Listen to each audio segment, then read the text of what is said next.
Panahon tas ang aton bisita sa mga aga, sigurado nga inspirasyon ang dalas ng iya nga musika. Mga kapuso, the Acoustic Princess, Princess Velasco. Good morning, Princess, and welcome back to GMA Regional TV Early Edition. Congratulations on your new single, Ang Ating Pag-ibig. Napakaganda at nakakakilig ang kwento ng song na ito, Princess. Can you tell us more about this? Yes, good morning to everyone watching. And you know what? This new single, Ang Ating Pag-ibig, is very close to my heart because it's my husband actually wrote this song way back in 2013. And this year, I was able to finish the song. So I just added a few lines actually. So kaya siya close to my heart kasi it's our song. I'm just so happy that I'm able to share it with all of you. Kasi ang storya ng pag-ibig namin ay, I'm sure, storya rin ng pag-ibig ng ibang mga Pilipino.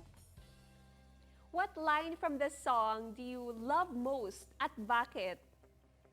Okay, the favorite line here is, "O kay tagal ko nang hinihintay ito, nagdarasal sa Diyos na pagbigyan ako." Yun, because my husband used to tell me before when he was courting me that, you know, I'm an answered prayer and that he prayed for me. Diba? Sobrang cheesy, pero gumana naman yun sa akin, obviously.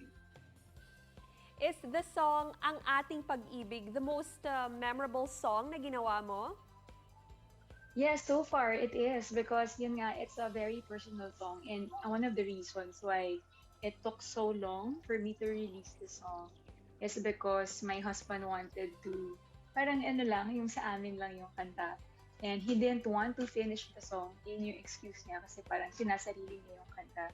But because I love the song and how it is written and yun nga, parang it's his vow to me. But you know the message of the song, I'm sure marami ring makaka-relate. I wanted to share it to, you know, to people who have found the same kind of love that we have. So hopefully may mga makagusto rin ng kanta namin and you know, they can adapt it also as their theme song. At dahil malapit na din ang Pasko, we still love to listen to your Christmas single na The Newborn King. This is special to you because this was written by your dad. Anong pinaka-message ng song na ito, Princess?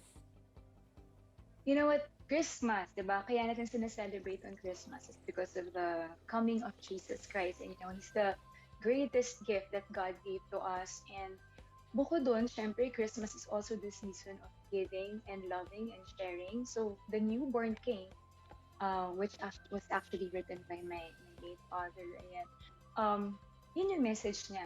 You know, that Christmas, the eve of Christmas, our Savior, you know, this baby was born, He was given to us. Yun lang. So, nakakatuwa kasi He was able to write a Christmas song and every year we can listen to it. Hindi siya maluluma. And this time naman, let's listen to your newest single na Ang Ating Pag-ibig. Take it away, Princess! Ang ating pag-ibig,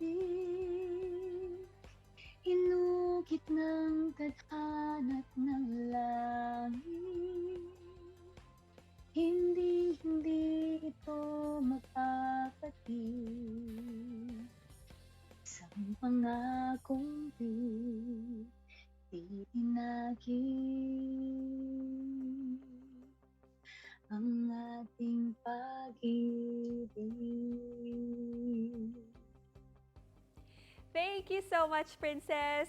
And now, please invite our kapuso here in Western Visayas to listen and download Ang Ating Pag-ibig. And of course, The Newborn King.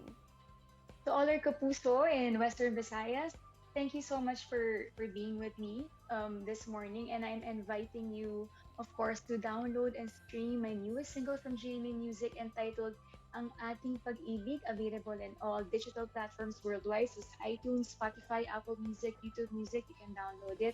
And also, the Christmas song that my father wrote, entitled The Newborn King, perfect po yan this Christmas season. And also, please follow me on my social media accounts at Princess Velasco and also GMA Music for more updates about your favorite Kapuso stars. Thank you very much for your time, Princess. God bless you and keep safe.